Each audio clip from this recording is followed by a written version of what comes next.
this is Charlie from Charlie's Awesome World of Adventures, and welcome back to the review circle. Cool. With Minions 2 coming out on Friday, I thought I'd review the first and second Despicable Me films, and the first Minions this year. So today, tomorrow, and Thursday, I will be reviewing one film each day.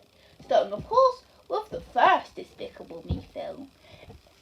It's the story of Gru, a super villain who is good at being bad, and has his next plan ready to steal the moon. However, he is put in however, he realizes he needs to get the shrink ray that was taken by his new arch nemesis, is the actor. Luckily, he adopts three orphan girls, Edith, Agnes, and Margot, who sell cookies and can easily get in a distract vector while Gru gets the shrink ray. But will Gru start to grow a bond with the little goat as the fun goes on? I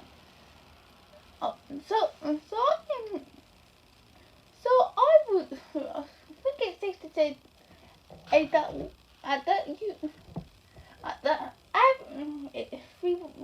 everyone knows about the Minions movie and Despicable Me.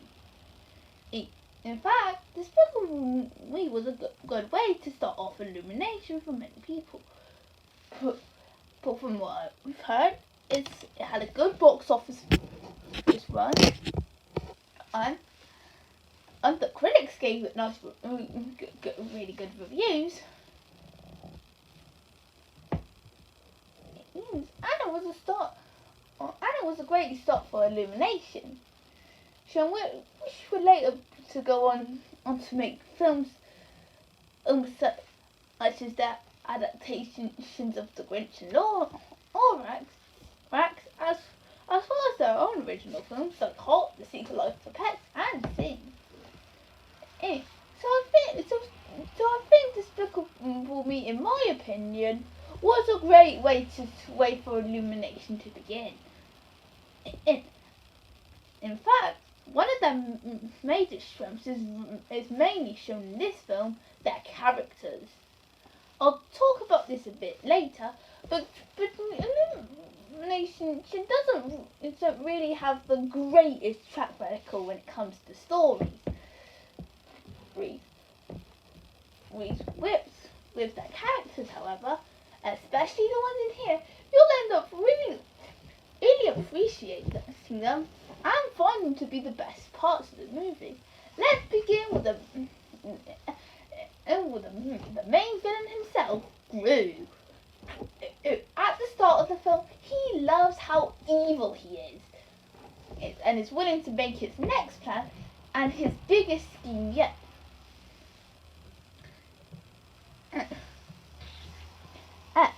However, once he adopts the girls, he does start to grow a heart, and he starts to show himself as a pretty good father figure. Good to them. In fact, one thing that makes this movie engaging is Gru's character development throughout the film, where he would have to start leaving villainy behind and start to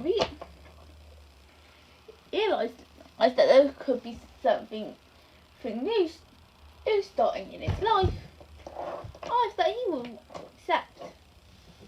And as for the girls themselves, Margot, Edith, and Agnes, they do show that one.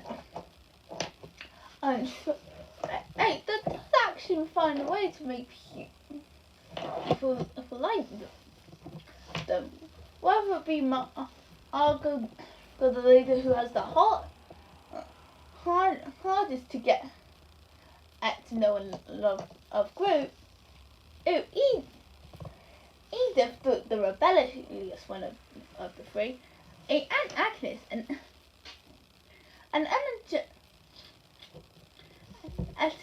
to go. Oh, who loves unicorns?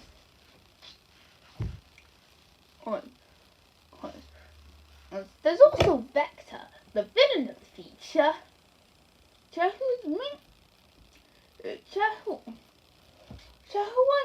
wants to try to be better than Groot, and be the fastest of the men. I'll admit, while Illumination does have good villains, and I can't say that Vector was a good start for them. He's more of a cartoon, like a typical cartoony bad guy, who is just bad, and because this movie needs a villain. And then there are the minions. How can you not love these guys? The Groot sidekicks. They're fun and yellow. They have their own language, and they have the best jokes in the entire franchise.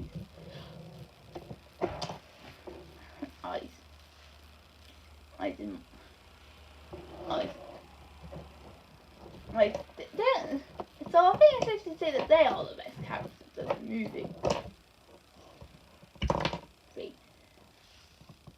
Next, there's the story, which is quite basic when you think about it.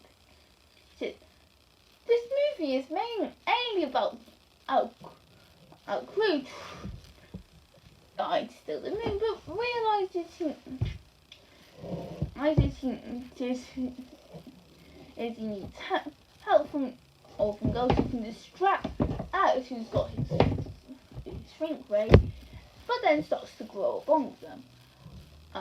The biggest problem with the movie is that this is not the best way for Illumination to start their story fighting. It feels like that there wasn't really much that the studio could think of for their first film.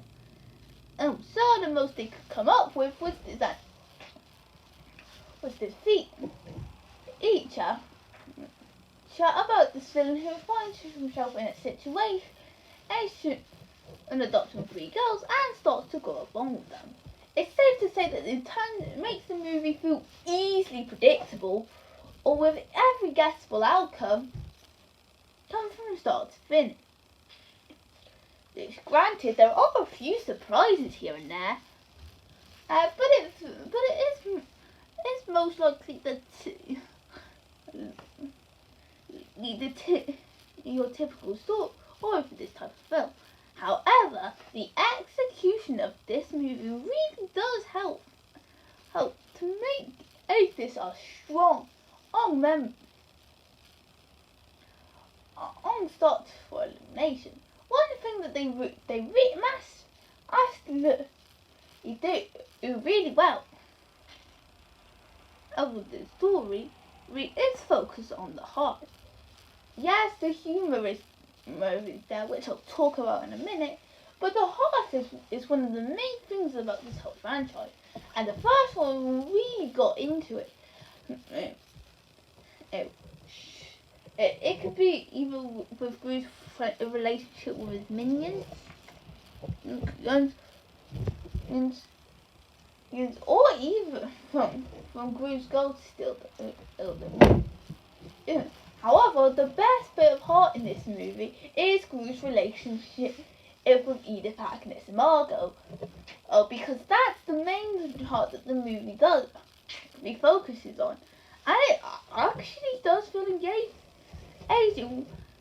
Like I said before, Groot's character development is one of the best things in this movie. And the heart really does show it, which often seems that can actually feel a bit emotional. I'm not gonna lie. For an Illumination film, that first one did offer a bit of emotion, showing with the situation. But of course, this is course, this is a comedy, and the humour in this film is absolutely hilarious. Seriously, it knows it's a comedy, and it has fun being as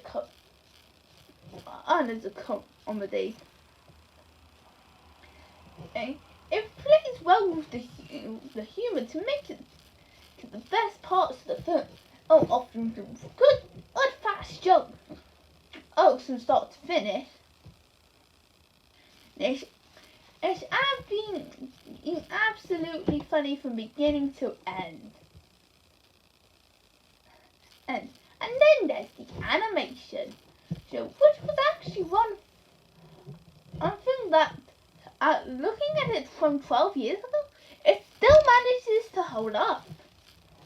I'm not gonna lie, this film is 12 years old, and yet the animation still looks as good as it did back in 2010. And this is mainly shown with the use of gadgets and weapons. And this is weapons which are shown at Bruce's disposal each time.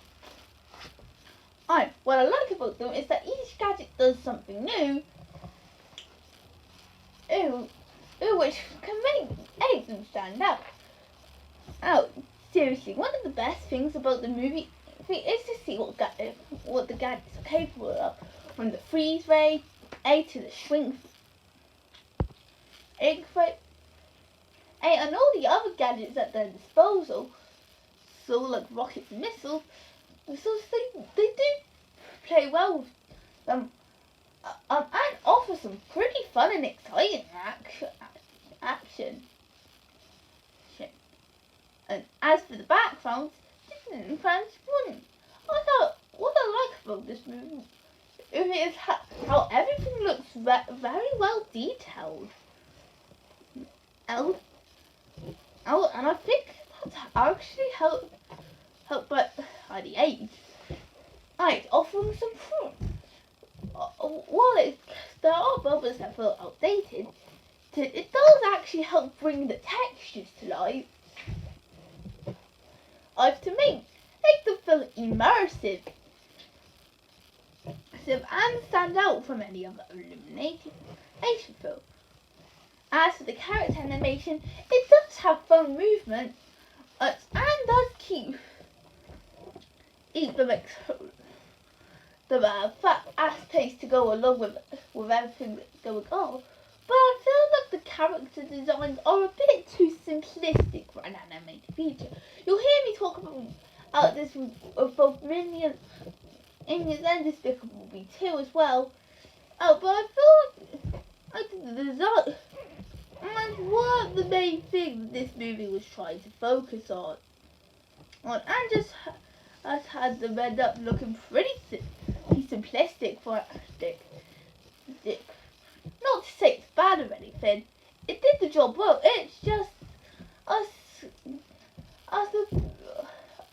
goes for a bit too of a simple look, if you will. But overall, for something that's a start to a new animation studio, it's great to see and it still holds up 12 years later. Despicable Me is a fun and enjoyable comedy. It's a strong introduction to Illumination entertainment. Yes, the story isn't the best thing ever, and the villain ain't Illumination's best, but it does make up for it with offering a lot of heart, some amazing humour, pretty good animation, and very likeable and charming characters. I would highly recommend this to fans of animation comedies. However, if you're looking for a good family film, then this is a must watch. Because while kids will mainly get the most out of it, if the adults can be slightly entertained with everything that's going on the screen. It's great to see that Illumination Entertainment started out on a strong note, and I'm proud to give their first ever film a solid it 8 out of 10. And does that mean it's the best of the franchise? Well, you'll have to see my review circles on Despicable Me 2 and Minions to see. Hey, but it definitely is a good start to the studio. So I hope you guys enjoyed this video. If you comment, like, and subscribe, and I will see you tomorrow on my review circle on Despicable Me 2. Bye!